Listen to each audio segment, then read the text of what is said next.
Welcome, everybody, to the At Hugh Smiley podcast.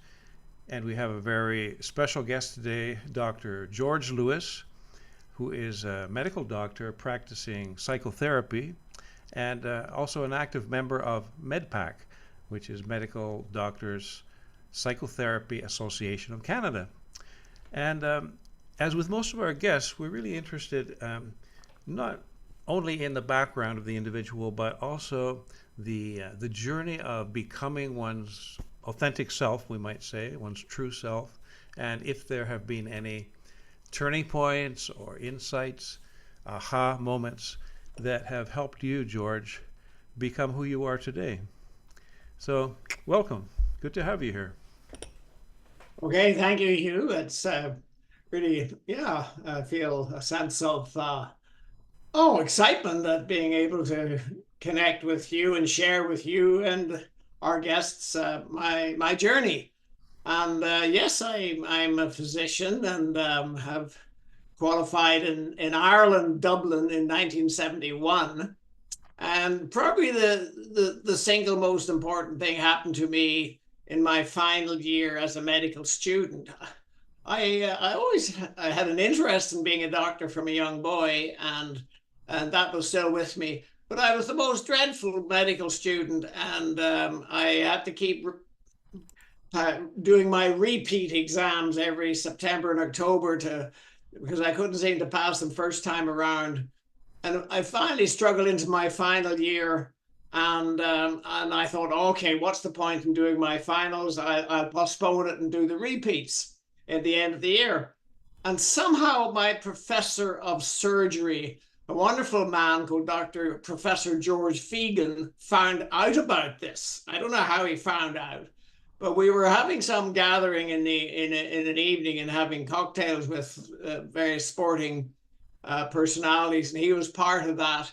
And so he approached me in the evening, and he said, "Lewis, what's this I hear about you not doing your finals?" And I thought, oh, okay, well, yeah, well. And I realized my excuses were sounding particularly lame. And then he looked me right in the eye over his little bifocals and he said, "Lewis, are you a shit?" Oh my goodness, I was so shocked. And he said, "Do your finals," and turned on his heel and left.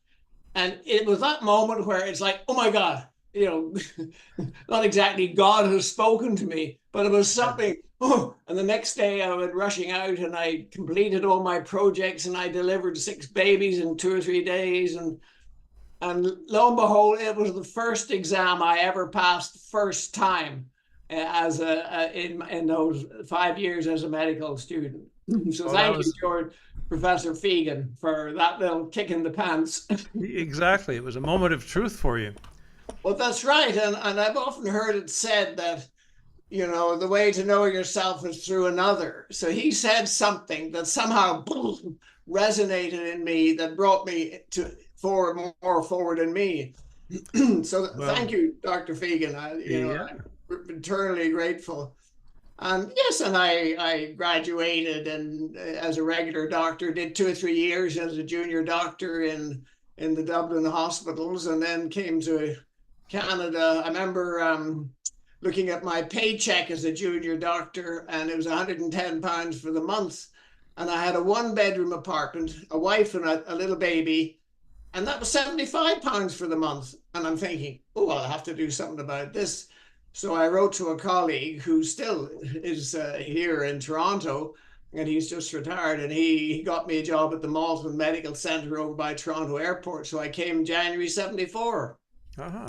And, Wow. and then eventually settled in Woodbridge and was on staff at a Etobicoke hospital. I did the regular family doctor thing, delivering babies, looking after mums and babies and kids, and going to the nursing home and assisting at operations and doing even my own little minor surgery. So I was a real old-fashioned regular doctor.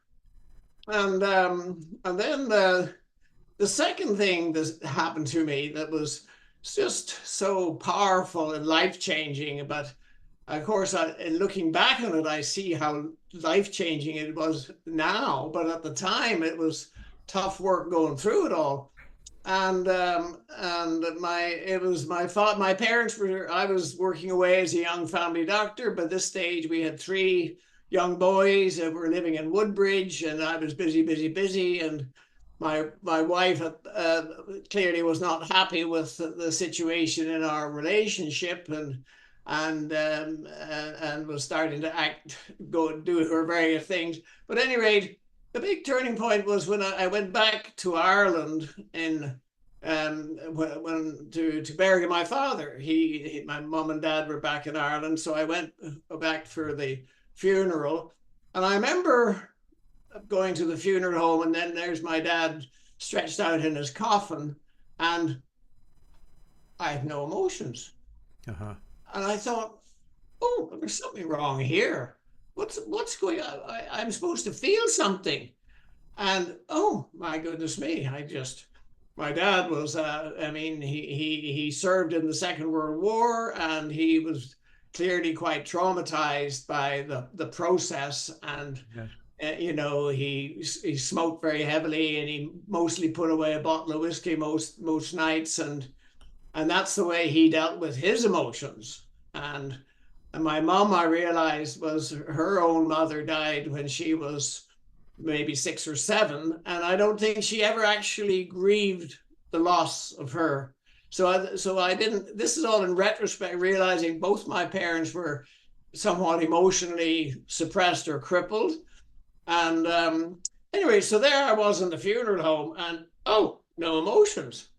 Well, it's interesting, as from what I know of you, in your profession and in your extracurricular activities as well, you have also been a leader of men's groups. You are a father to many, in a sense.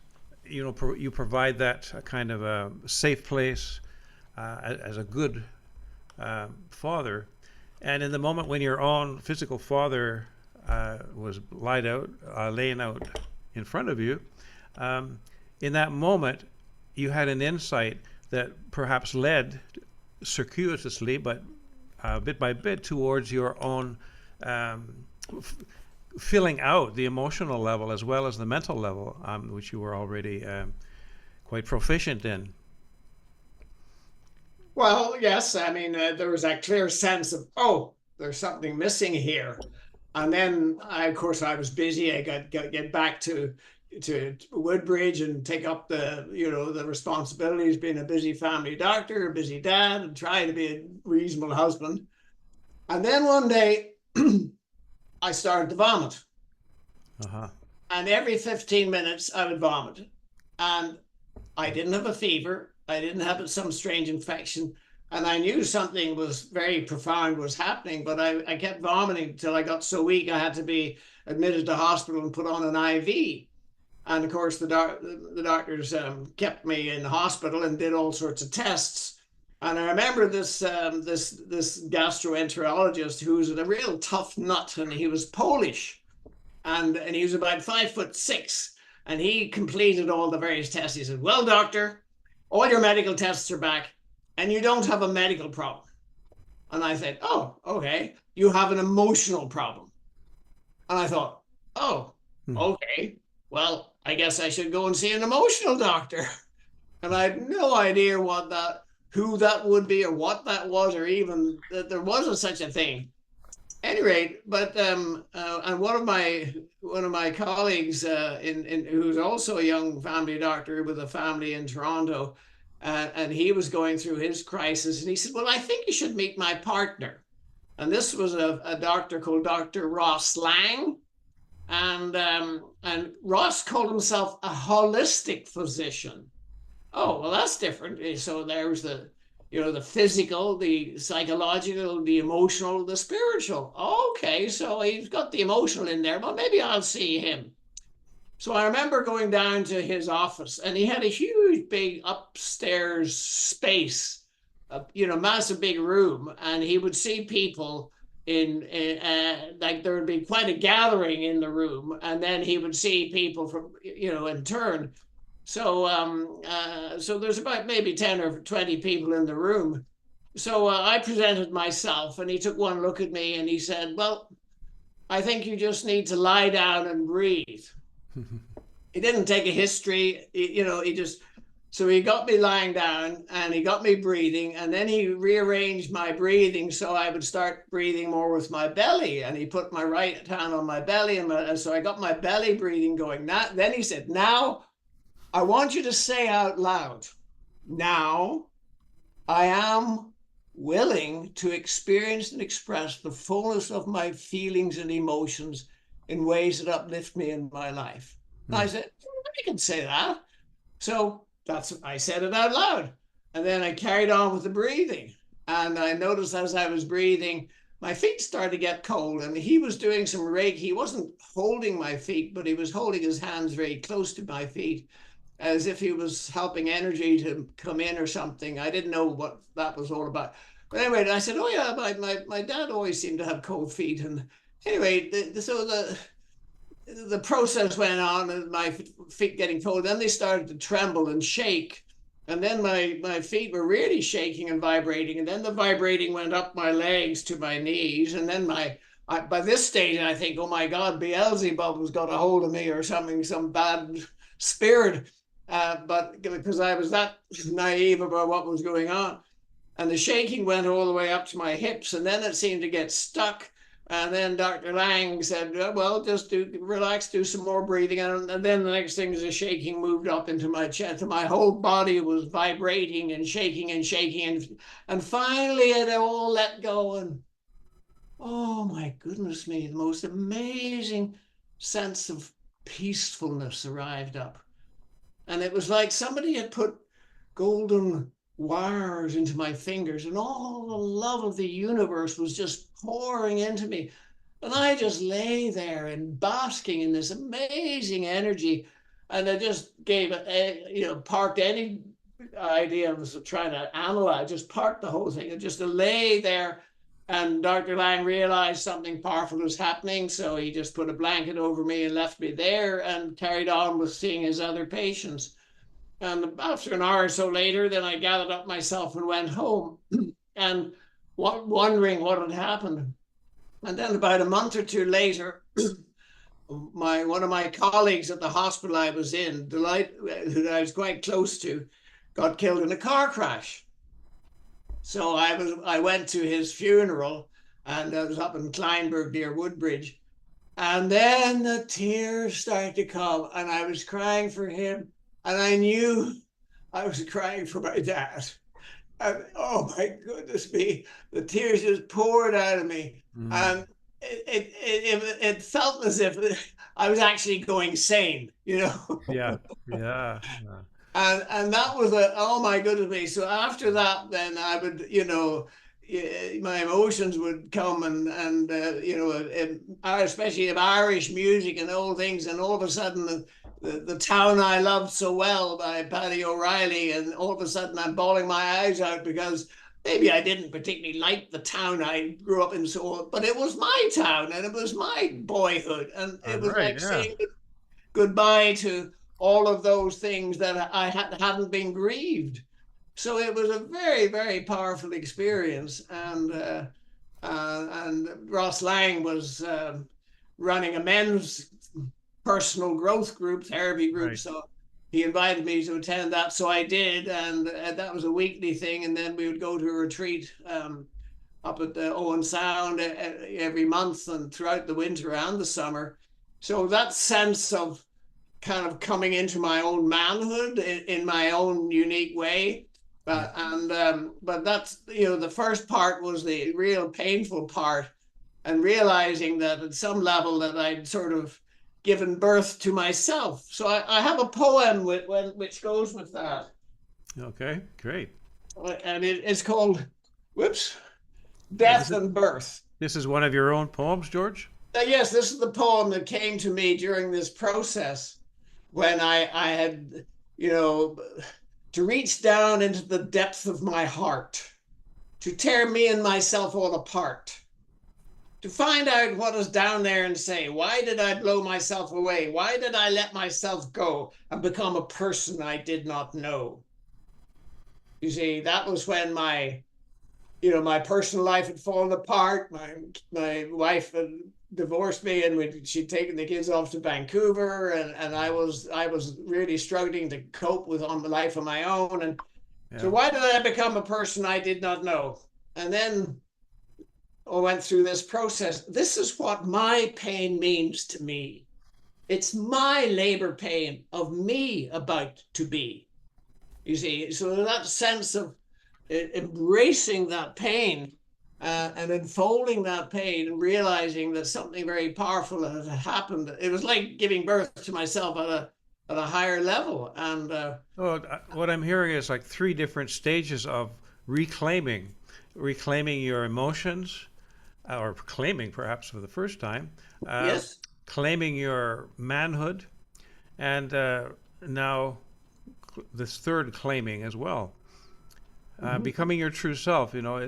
It's as if maybe when you were little, those aspects of your true being, such important ones too, were hovering there in the periphery, but somehow you weren't able to access them or didn't have a way to integrate them. But through these powerful experiences, it sort of shook you up a bit, so that you were able to make that connection. well, once I had that, once I felt connected to my own emotionality, my life energy, then there's that sense of yes, now what do I do with this? And I wanted to express myself, and Right. expressing myself to myself. Well, no, I wanted to be with guys, and so this is where wanting to be in the men's therapy group and personal growth group, and then of course heading to realizing that what, I kind of like this therapy stuff, and the medical system in Ontario at that time allowed that you, as a physician, I could now start doing my own psychotherapy with patients. So I joined a clinic in Toronto that was called the Medical Center for Personal Centered Psychotherapy and Counseling, and there's Right. about 10 or 12 doctors there, and we'd have regular meetings. And now there's quite an elaborate process you have to go through to do your change of focus practice. Yeah. Uh-huh. But I sort of did it on the fly, and I've been working as a physician doing counseling and therapy ever since. And one of the things that one of the definitions of psychotherapy, according to the Ministry of Health, okay, Yeah. is psychotherapy is any form of treatment for mental illness, behavioral maladaptations, and or other problems that are assumed to be of an emotional origin. Mm. Wow. you know so there it is. So then having to getting a handle on the emotionality and realizing that, oh, okay, how important that is, and to use the tools that I was given, whereby Dr. Lang taught me how to breathe in my belly, deep diaphragmatic breathing. And I love this little, there's the ABC of this process called A is awareness, B is breathing in my belly like a baby or the Buddha, C is the choice to D to do. So then there's that connecting with myself and the universe in that process, and then allowing bringing myself to be present with myself, and then having a go at whatever issue is showing up. So And I'm curious, when you're working with your patients or clients, yeah. I'm wondering if you find that a certain category of people are attracted to you one way or the other. Maybe people that are experiencing that same challenge, that they haven't been able to break through to their emotional being. And if so, if you enjoy working with that Well, category, and also hold on for a sec, and okay. also what techniques do you use? Would you use that ABC technique with them, or do you have another way of helping those people move through that stage? Well, I've seen a few people recently, and I did my best to explain the whole process of psychotherapy. It depends on learning how to regulate the emotionality, and that was just too much for the trigger. They just did not want to go down that route. So Yeah. I say, okay, well, this is how I work, and so so they lasted one session because they just did Uh, not want they were dedicated to doing it their way, and I couldn't see any way to. I mean, I would often tell people, well, I tell you what, why don't you go and get a massage? Tell the massage therapist to get your belly breathing, your diaphragm loosened up.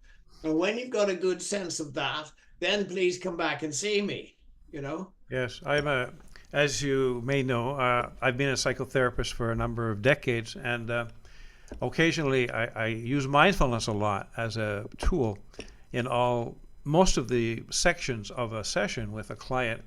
But occasionally there's somebody that really has a hard time just going inside and observing what's going on internally because of the mind's going so fast, or in some cases physical tension in the body.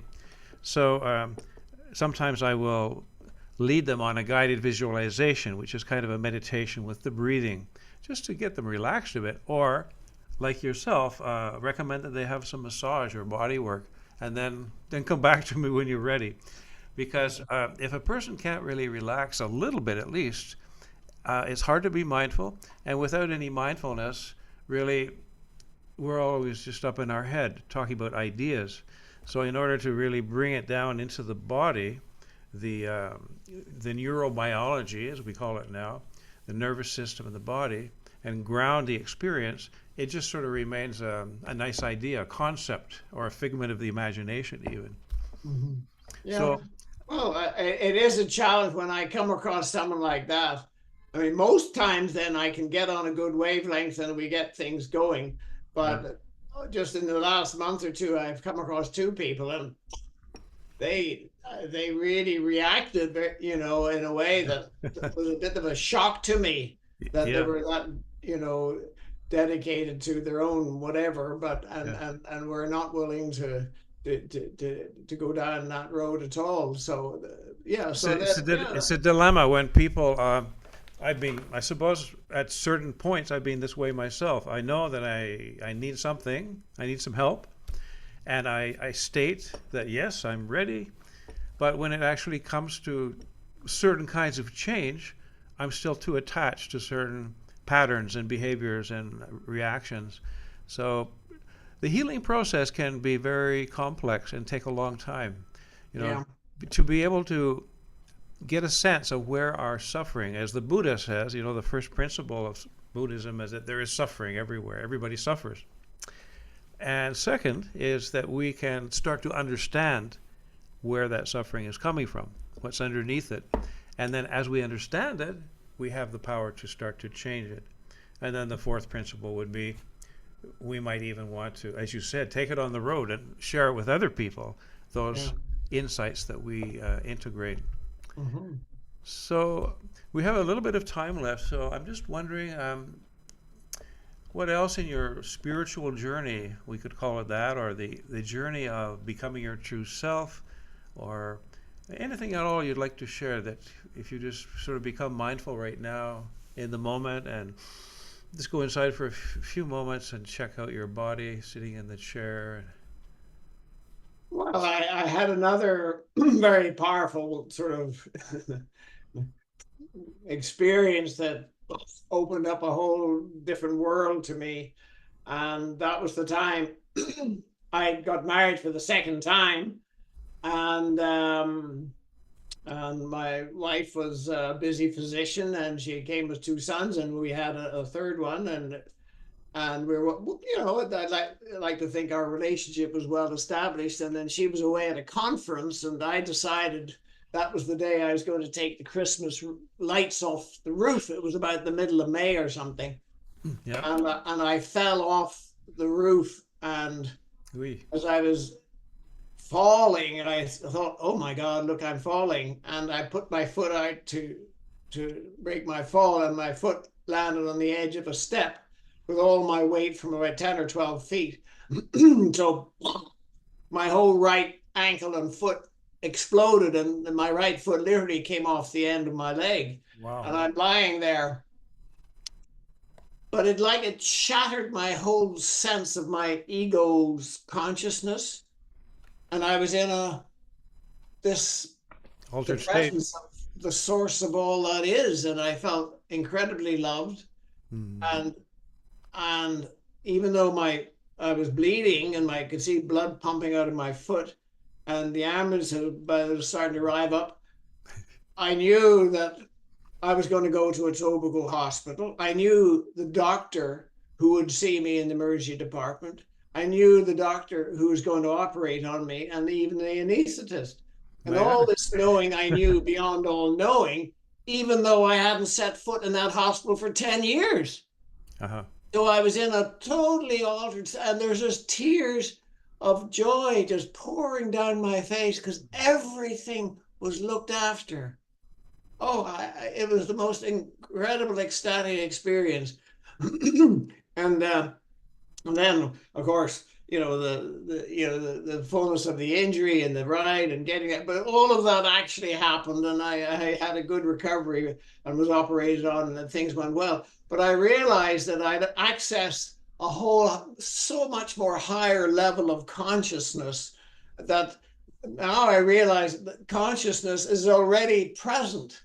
There's no place that it's not. And once I got my own ego consciousness out of the way, what was there then came in and imbued me with all of that amazing loving energy. So that was a very powerful step into, It conscious. reminds me a little bit of two things. One is in Japan, they have this form of art that if they have this beautiful pottery, of course, and some of it's ancient and very valuable and beautiful, but sometimes it breaks, it shatters when you use that word shatter. And what they do is they use gold paint to fill up the cracks, and it becomes even more beautiful.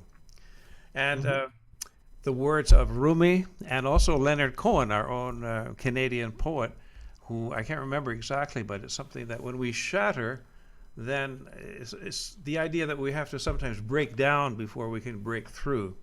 And it sounds like that moment was, it took you to a place where you had to trust, and you did, and you felt the support and nourishment coming in from the universe, the creator, and then of course your own colleagues and fellow human beings.